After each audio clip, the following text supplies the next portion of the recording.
เราเป็นนักเรียนและยังเคยมีเรื่องกันไว้เราเคยโกรธกันเมื่อเจอกันในชั้นเรียนไม่เคยยอมฟังผู้ใดไม่เคยยอมให้กันชอบทะเลาะมีเรื่องกันทุกที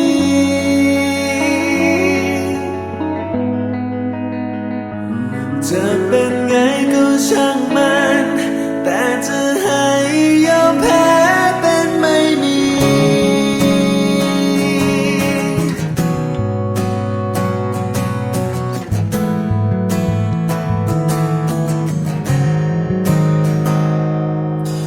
พอเราเติบโตกลับเปลี่ยนแปลงความคิดเดิมและเราลืมที่ทำกันไว้ทำความเข้าใจไม่ให้ใครมาซ้ำเติมจูงมือพากันก้าวไปดักใจเราช่วยกันหากปัญหามีอยู่เราไม่กลัว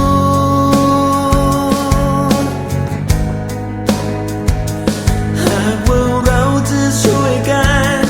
ไม่มีวันความหวังจะมืดมัวเพื่อนไม่เคยทิ้งกัน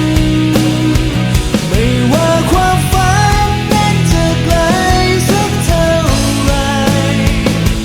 จะหกล้มสงสารเมื่อใดเพื่อนจะปลอบใจ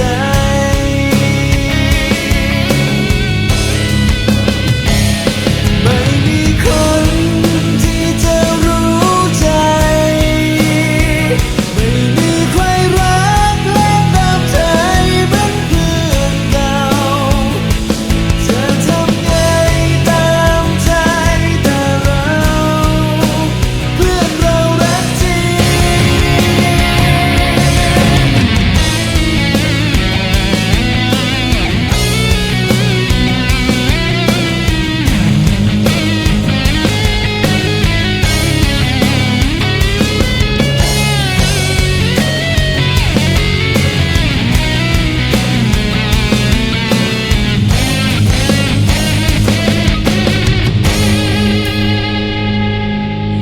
จะมีกี่คน